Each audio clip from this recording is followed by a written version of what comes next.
Universidad Laica Vicente Rocafuerte de Guayaquil, de la Facultad de Administración de la carrera Comercio Exterior, tercer semestre, sección nocturna. En esta noche contaremos con la presencia de nuestra invitada, la máster Ángela Andrade, quien nos transmitirá sus experiencias y anécdotas como profesional en el campo de comercio exterior. Dentro de sus logros académicos podemos mencionar tecnóloga en Comercio Exterior, licenciada en Comercio Exterior en la Universidad Laica Vicente Rocafuerte, licenciada en Comunicación Social en la Universidad de Guayaquil, diplomada en Comercio Exterior y Gestión de Aduanas, maestría en Negocios Internacionales y Gestión de Comercio Exterior en la Universidad de Guayaquil. Dentro de su área profesional podemos mencionar sus labores en Sálica del Ecuador como coordinadora de exportaciones de atún en Europa, Universidad Tecnológica Empresarial de Guayaquil, UTEC, docente de la Facultad de Administración en la carrera de Comercio Exterior, Universidad Laica Vicente Rocafuerte de Guayaquil, docente de la Facultad de Administración, carrera de Comercio Exterior. Actualmente se encuentra desempeñando el cargo de analista de perfiles, revisión de expediente en la plataforma de ingreso en la Escuela Superior Politécnica de Litoral, ESPOL. Miss, bienvenida. Bienvenida. Bueno chicos, muchas gracias por la invitación. Para mí es un placer estar aquí con ustedes y bueno, volverlos a ver, ¿no? Ya ha sido ya un año, ¿cierto? Los veo cambiados. Gracias por invitarme. Máster, gracias por haber aceptado nuestra invitación. Queremos formularle unas preguntas de acuerdo a su profesión. ¿Por qué comercio exterior? ¿Qué le llamó la atención de esta carrera? Bueno, para mí fue una decisión basada en una amalgama de situaciones.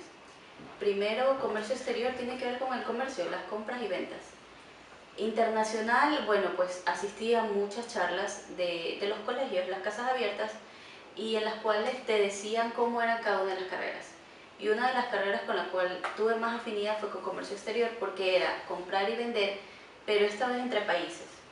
Y me gustaba mucho eso porque por lo regular siempre trato de estar rodeada de gente y conocer de otras culturas, conocer otros idiomas, saber de otras situaciones que se dan en otros países, pues para mí era algo que me llamaba la atención.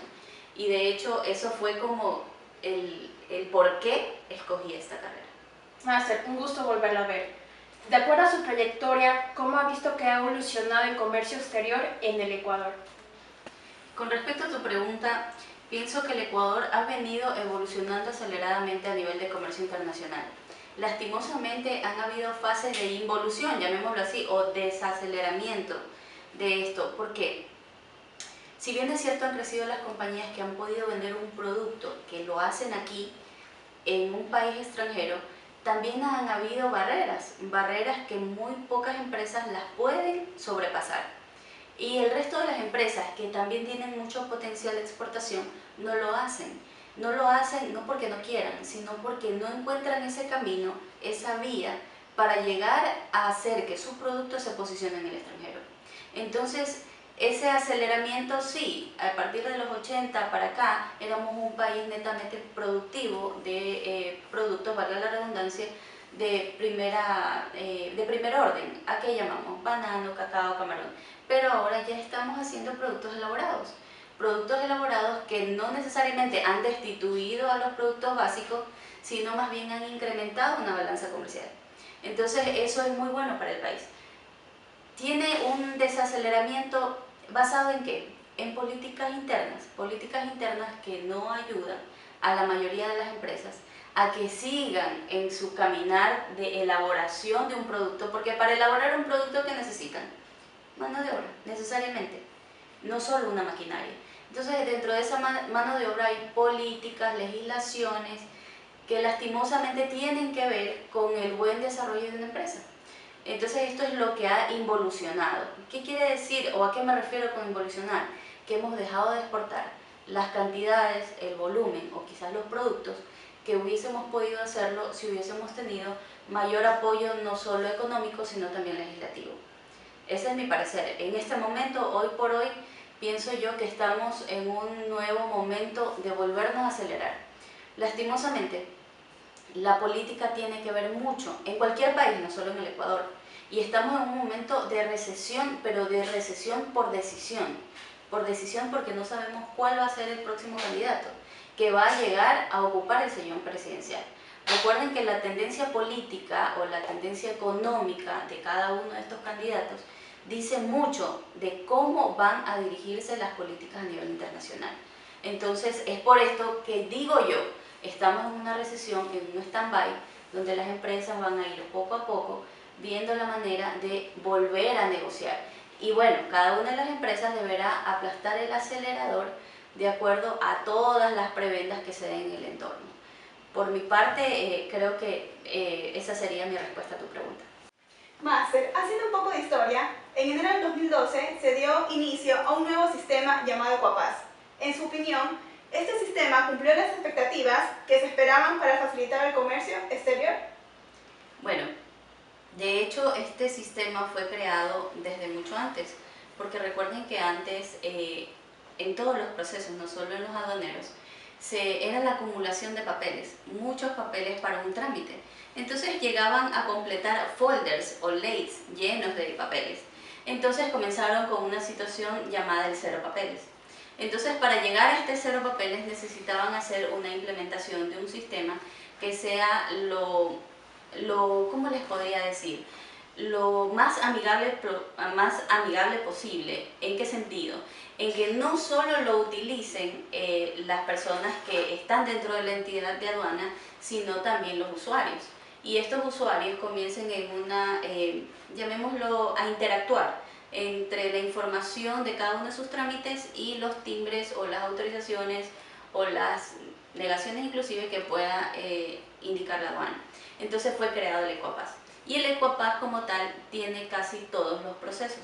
Sin embargo, existen todavía problemas porque, como ustedes saben, no todos los trámites salen en el tiempo estimado o en los tiempos mínimos. Siempre hay demoras. Entonces, al momento de existir una demora, ¿qué quiere decir? Que el sistema no está tan ajustado a la realidad de cada uno de los procesos y de cada una de las situaciones. Sin embargo, lo que sí les puedo decir es que todo este sistema no es una sola versión que se creó en el 2012. Esta versión ha sido mejorada constantemente y no solo mejorada, ha ido ampliándose en su campo de acción paulatinamente. Por ejemplo, inicialmente se timbraban los referendos por este sistema que implementó la aduana, pero luego, por ejemplo, las preferencias arancelarias, los certificados de origen, también forman parte del Ecuapaz. Inclusive las autorizaciones para las importaciones también se registran por el Ecuapaz. Y hay un sinnúmero de procesos con otras entidades que tienen que ver con el comercio internacional que necesariamente, luego de desarrollarlas en cada una de las entidades, se conectan e interactúan la información con el Ecuapaz. Entonces, para mí sí es algo meritorio que hayan hecho un sistema que definitivamente haya coadyuvado al cero papeles. No solo por el hecho del trámite engorroso, cargar los papeles, si este papel me sirve, esta copia, no. También por la situación ambiental. Recuerden que cada papel constituye la muerte de un árbol. Entonces, de esa manera también contribuimos al medio ambiente. Máster, en base a su experiencia, ¿cuáles son las etapas de crecimiento de una exportadora en su proceso de internacionalización? Bueno, toda empresa primero debe comenzar por ser local. Luego de ser local, para internacionalizarse, ¿qué es lo que tiene que hacer? Repetir los pasos que logró para ser una empresa de posición local. ¿A qué me refiero? Si tú llegaste a un mercado local, lo llegaste ¿por qué? Porque tu producto gustó, porque tienes clientes, porque tienes a quién venderlos. Lo mismo pasa en comercio internacional, pero en otro país, ¿sí? Entonces, ¿qué es lo que tiene que hacer esa empresa? Luego de que haya probado su producto en un mercado local, que ya sabe cómo hacerlo, que ya sabe cómo empacarlo, que ya sabe cuál es la medida exacta que el consumidor requiere de ese producto, bueno, primero hacer una investigación de mercado, porque ustedes saben que en los diferentes países lastimosamente no tenemos los mismos gustos y preferencias. Por ejemplo, los latinos en nuestra dieta diaria siempre tenemos arroz, papa, carne, fideo. Pero los anglosajones, los europeos, en cambio, se van más por los vegetales, por las carnes, sí, pero magras, sencillas, etc. Entonces son gustos y preferencias diferentes. Entonces no podemos intentar vender en un país algo que no es de su agrado, porque seguramente en lo que es comercialización nos va a ir mal. Entonces, ¿cuál es la llave, diría yo, para abrir esos mercados? es que primero tú lances un estudio de mercado, donde tú sepas si tu producto va a ser apetecido o no. Recuerden que la mayoría de los productos que hace el Ecuador tienen que ver mucho con los productos que salen de la tierra y del mar, ¿sí? Nosotros no somos un país productor industrializado, no lo somos aún, Dios quiera y algún día lo hagamos. Necesitamos mucha inversión extranjera para eso, necesitamos mucha capacidad, mucha transferencia tecnológica, y eso cuesta dinero. Y eso cuesta dinero, y no solo dinero que el país deba invertir, sino también que el país deba atraer de las partes, ¿a qué me refiero con partes? De la otra parte, del inversionista. Porque recuerden que los demás países también pueden invertir acá, ¿sí? Entonces, y coadyuvar a las empresas pequeñas a que se expandan. Al momento de expandirse, hacen una comercialización. Una comercialización, ¿qué quiere decir? Una producción que antes era limitada, ahora tienen un cupo adicional, porque ¿cuál es la norma básica para la exportación? Primero, satisfacer el mercado local, y el excedente se va a la exportación. Recuerden que nunca por nunca ninguna exportación puede desabastecer al mercado local. Primero el mercado local y luego el internacional. Máster, me llamó la atención un artículo en internet en donde decía que Canadá no tiene un país proveedor, el cual le exporte productos procesados que se debería hacer para que Ecuador pueda ser el proveedor de este país. Ya. Recuerden que Canadá está asociado directamente como bloque con Estados Unidos y México, y juntos hacen el TLC. ¿Qué es lo que hace este país?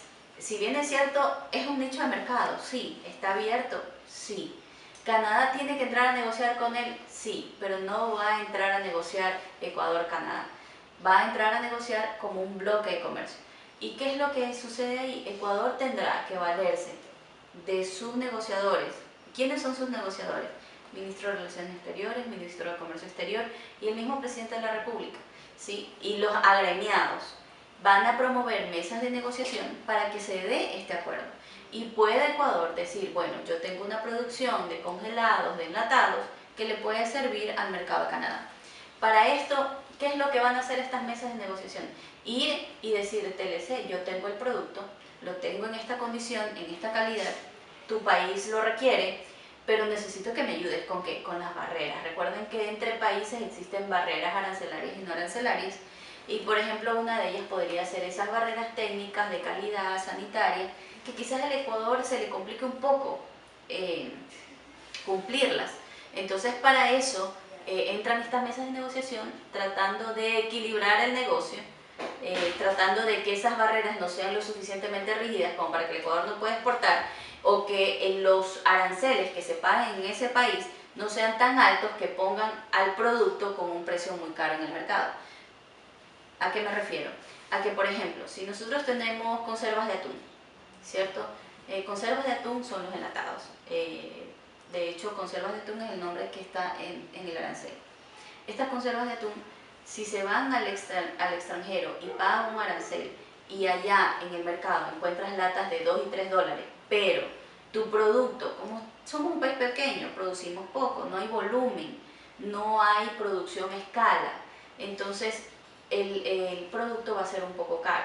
Y si le sumamos los aranceles, va a encarecerse aún más el producto. Entonces, ¿de qué te sirve tener un buen atún en lata puesto en una percha en Canadá si te cuesta 6 y 7 dólares? ¿Cuál compras? ¿El del mercado común, que son de 2 a 3 dólares, o el de 6 dólares? No, claro, el mercado común. Exacto, entonces esa es una situación que tienen que darse cuenta.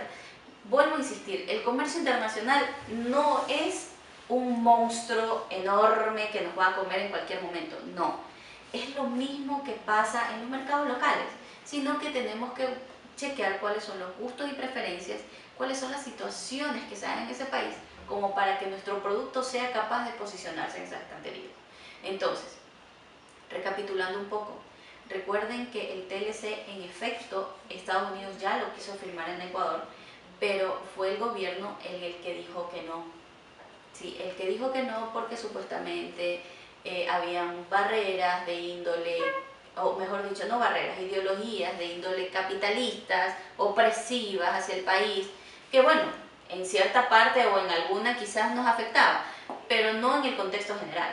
¿Qué es lo que hizo Estados Unidos? Comenzó y dijo, divide y vencerás. ¿Qué hizo? Firmó directamente un acuerdo entre el TLC y Perú y entre el TLC y Colombia. Entonces estos dos países mejoraron obviamente su economía, están ya negociando, están mandando un volumen mayor de producción y están ya teniendo su crédito. Mientras que Ecuador, al decir no, coartó esta posibilidad, esta oportunidad de tener un mercado más al que los productores puedan vender. Recuerden que la oferta exportable del país es mucho más grande de la que realmente podemos colocar, ¿sí? Sin embargo, como no tenemos un mercado a quien mandar, entonces no existe ese envío de la producción, ¿sí? Entonces es muy importante que las mesas de negociación se den y sobre todo es importante que cada vez existan futuros colegas como ustedes que vamos a estar en cualquiera de las empresas, Dios quiera que sean las nuestras, y que van a promover o van a agremiarse y van a promover situaciones, oportunidades o condiciones que ayuden al país a negociar, ¿sí? Porque vamos a ser parte de esos bloques, parte de esas mesas de negociación. Máster, ¿y usted cuál cree que fue la parte que más influenció para este no al TLC con los Estados Unidos? Bueno, de hecho, yo diría que este no al TLC no fue un no técnico, ¿ah? Para mí fue un no de medición de fuerzas políticas. Sin embargo, los que estaban al mando en ese momento lo decidieron así y el resto lo acatamos, lo cual debería ser cuestionable, porque todos estamos en la capacidad de desarrollar propuestas técnicamente soportadas, ¿sí? Que podamos certificar al 100% que nuestra producción sí puede salir del país, ¿sí? Pero esta situación de la parte política, yo creería que inclusive lo deberíamos tocar en otra pregunta, porque sí es importante tener segregado que el país per se o cada compañía per se no puede decir, yo me aíslo, yo soy mi mundo y yo negocio a mi manera. No. Todos tenemos que ver, porque recuerden que vivimos en una sociedad normada por leyes. Y dentro de esa ley hay una constitución que indica que el que lleva las riendas de este país al menos es un presidente y es el presidente el que va a generar la apertura, las oportunidades o quizás los rechazos en mercados como ya ocurrió. Y viniendo un poquito más a la actualidad y hablando de lo que es el comercio internacional, Ecuador hace poco hizo un convenio, un tratado, de un acuerdo de multipartes con la Unión Europea. ¿Cuál cree usted que hayan sido las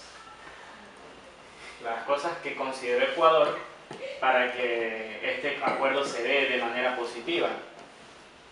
Bueno, de hecho, recuerden que Europa ya tenía firmado se llaman acuerdo de preferencias arancelarias y este acuerdo feneció. Al momento de fenecer, de lo que puedo yo decir de lo que he vivido, porque yo he visto esto no es historia, esto no me lo contaron. Recuerden que este acuerdo feneció y luego entramos en un proceso de negociación en el cual inclusive nos bloquearon. El mismo embajador de de la Unión Europea aquí en Ecuador dijo, no vamos a hacer renovación automática, vamos a volver a negociar y si es que nos interesa, entrarán dentro de la mesa de negociación. Entonces fue una situación en la que Ecuador se quedó a un costado, ¿sí? Bueno, ¿y qué sucedió después? Seguíamos sin preferencia arancelaria, nuestros productos se encarecieron, teníamos barreras, como les decía. Recuerden que hubo un shock importante en abril del 2016 y que fue el terremoto. Esto sensibilizó a toda la comunidad mundial. Y sin embargo, yo creería que no fue bien aprovechado por las cabezas de gobierno de este país, porque fue el momento propicio para decir, señores, Comunidad Europea, pasar el sombrero y decir, te necesito ahora. Firmemos este acuerdo y quizás pudo haber sido mucho mejor, porque en un momento de sensibilización, firmar un acuerdo que beneficie en mayores proporciones al Ecuador hubiese sido un gol que se metía este gobierno, pero no lo hizo. más bien se puso un poquito selectivo. Entonces esto no hizo que los beneficios se maximizaran como se esperaba. Ahora bien, el acuerdo ya está firmado. De hecho, pienso yo que dentro de la negociación, que no sé cómo se manejó, no se televisó ni se han puesto la documentación de las propuestas, cuál fue el tire y jala que hubo entre los negociadores de la Unión Europea versus los de Ecuador. Pero dentro de lo que se puede ver en papeles, tenemos un mejor acuerdo, una mejor situación, tenemos aranceles mucho más bajos que los anteriores y esto permitirá obviamente que se reactive. Por eso en una de las preguntas anteriores les decía que el Ecuador ha venido evolucionando en lo que es el campo del comercio internacional, negociar nuestros productos en el exterior, pero que hubo un freno. Esta involución o este freno también se la podría contar como el cese de este tipo de preferencias arancelarias y que de algún modo hicieron que nuestra balanza comercial se contrayera. Ahora bien, ya este acuerdo entra en vigencia, no se va a ver ahora.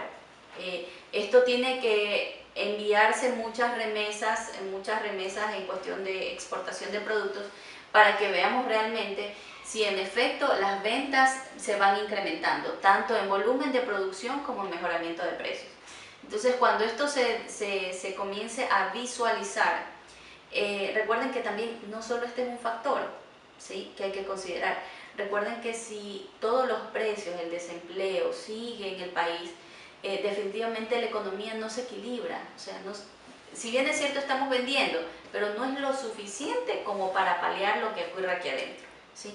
Por eso es que nosotros vemos que la mayoría de personas, nosotros mismos, a lo individual, compramos muchos productos que quizás los encontramos aquí, pero que su precio de venta es muy alto en comparación al precio de venta que lo encuentras online en las tiendas de Estados Unidos. Y preferimos hacer una compra que quizás tiene mucho riesgo, porque no sabes si te van a cumplir o no, pero preferimos, y es más, inclusive que te hackeen la tarjeta de crédito, lo prefieres comprar, prefieres tomar un servicio de courier y que te llegue ese producto. Y lo prefieres hacer por dos cosas, primero por precio y segundo por calidad, ¿sí? Entonces, existe en sí un problema en el país, definitivamente, y que la situación del acuerdo multiparte no lo va a erradicar, también es verdad. Entonces, ¿qué es lo que debemos hacer? Poner la casa en orden, poner los puntos sobre las IES y decir, comenzamos a producir. ¿Cómo? Haciendo más acuerdos, porque recuerden que tenemos que traer materias primas. Entonces, al traer mejores acuerdos, mejores precios dentro de las materias primas, pues tenemos un producto que va a competir en costos con los mercados internacionales. Si tenemos buena mano de obra, si tenemos un buen proceso de producción con calidad, pues vamos a tener un producto eficiente, un producto que va a agradar al mercado. Pero si no es así, ¿de qué nos sirve? ¿Sí? Entonces es un cambio de percepción, un cambio de ideología. Por eso es que yo felicito a colegas como ustedes que nos estamos ilustrando en este campo y que vamos a tener todas esas garras, esas agallas de poder decir, ok, esto es lo que se requiere y para requerir esto yo necesito hacer este otro cambio. Necesito que la legislación de la mano de obra se regule, por favor, no me pueden estar cambiando la legislación. ¿Por qué? A toda persona, a toda empresa, si ustedes ahorita nos quejamos porque el salario básico es de 360 y pico de dólares, ¿sí? 370 y algo. En el 2017 está en 375 dólares. 375 dólares. Entonces, nos quejamos porque decimos es muy poco, sí. Ahora pongámonos como dueños de empresa. Al gobierno se le ocurrió que el nuevo salario es de 420 dólares. Multipliquen y comiencen a decir, bueno, tengo tantos empleados, ¿puedo pagar estos empleados? ¿Puedo pagar ese incremento? Entonces todo tiene que ir correlativo. Lo que es beneficio para otro no debe ser un perjuicio para la contraparte, ¿sí? Recuerden que la relación, las mejores relaciones comerciales son las que se ven con el ganar-ganar.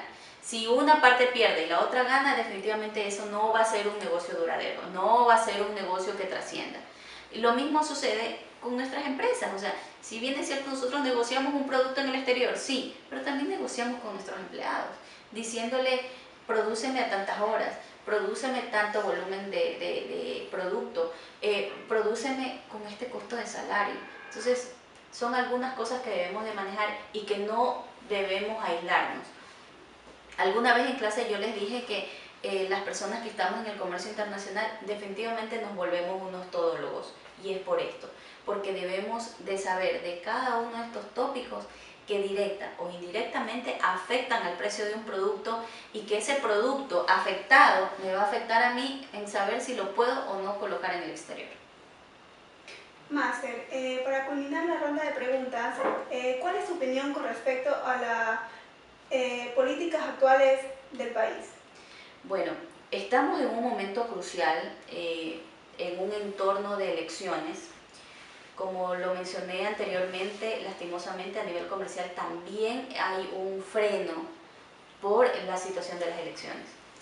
Yo lo que sí creo y pienso que uno de los grandes aciertos de este gobierno fue la educación, y cada vez habemos más personas pensantes, más personas que podemos emitir un juicio de valor, quizás un criterio, y podemos criticar las situaciones. Entonces, yo lo que les diría a ustedes es que piensen bien cuál es el entorno social en el que nos manejamos, y que le demos un valor a nuestro voto, ¿no? Un valor, porque no podemos sentar en un curul de legislación nacional que tiene que ver con la legislación internacional que afecte o no a la exportación de un producto a personas que quizás no tengan ese conocimiento. Todos llegan quizás con una muy buena cantidad de intenciones, pero de pararse al frente y sostener un no, una situación de oponerse con las agallas que se necesitan, y no solo con agallas, con conocimiento de causa, van a ser muy pocos. Entonces yo los conmino a ustedes para que pensemos un poquito más. ¿Quiénes son nuestros líderes políticos? Porque son ellos los que sin duda tienen que ver con las oportunidades que podamos tener a nivel internacional. Y también recuerden de que, y esto es muy criterio mío, ¿no? A nivel político nadie puede ser un manco político, ¿sí? ¿A qué me refiero con un manco político? No podemos encasillarnos en que somos de derecha o de izquierda. Cuando nosotros amasamos pan necesitamos las dos manos, ¿sí? Entonces, quien se considere un manco político, y como vemos en cada uno de los candidatos, que se ponen cada uno en su esquina como en un ring, no pueden. Para mí no debería ser así, porque no podemos ser de una extrema izquierda, porque si comenzamos a dar de comer a muchas personas, porque la extrema izquierda quiere decir que el gobierno cubre las necesidades de la gente, ¿sí? Entonces no podemos decir, ¿y este gobierno de dónde va a sacar ese dinero para sacar las necesidades de la gente, para cubrir las necesidades de la gente, ¿sí? Entonces, de algún modo vamos a llegar a matar a la gallina para sacarle los huevos, ¿sí? Mientras que del otro lado está el capitalista que dice invierte, haz crecer el dinero, no te comas el dinero. Sí, y que seguramente hay nichos de mercados o nichos de negociadores que acrecentan muy geométricamente sus riquezas. Es verdad, porque ahí comienza el balance entre saber y no saber negociar, saber y no saber invertir. Bueno, y por último, Máster, ¿algún mensaje que nos quiera dejar como a los estudiantes de comercio exterior? Sí, como les dije tal vez en clase, porque me siento muy honrada de haberles dado clase a ustedes, es que enamórense de la carrera. Si no tienen el amor por la carrera, no van a poder disfrutar los manjares que les puede dar el comercio internacional. El saber de un gran mundo que nunca termina, porque, como les dije en la entrevista, somos parte de un todo, ¿sí? No solo porque sabemos de comercio exterior y si el comercio exterior muere en el país, no tenemos trabajo, no. Nosotros somos parte de una gran cadena. Podemos entrar en seguros, en transporte, en producción, en negociación, inclusive en las etiquetas de publicidad de cada uno de los productos. O sea, tenemos una amplia gama de acción para lo que es el comercio internacional. Y bueno, agradecerles yo a ustedes porque me han considerado para esta entrevista. Para mí es un honor, es un orgullo y es un placer volverlos a ver. Como les dije aquí tras bastidores, los veo un poco más adultos. Eso quiere decir que durante este tiempo han ganado un poquito más de experiencia. Quizás la vida los ha premiado o quizás les ha jalado las orejas, quién sabe. Pero recuerden que de los errores también se aprende. Y nunca desmayen, nunca desmayen, siempre positivos. El comercio internacional es un campo muy fuerte, es un campo que depende de muchos factores. No necesariamente va a ser culpa de ustedes que algo salga o no salga, no. Pero van a tener que ver ustedes la manera de solucionar ese problema. Y eso solo lo vamos a hacer los que somos los profesionales en la materia. Esto no es de improvisación, esto es de bastante estudio, de bastante análisis. Análisis técnico, análisis de calidad, un análisis inclusive hasta humanitario. Pero ha sido muy agradable para mí compartir con ustedes mi punto de vista, porque ustedes están entrevistando no a la profesora que tuvieron en algún tiempo, no. Están entrevistando a Ángela Andrade, lo que piensa Ángela Andrade. Entonces, y bueno, pues para todos ustedes un abrazo inmenso, miles de parabienes y que bueno, pues ya saben, hay que elegir pensando.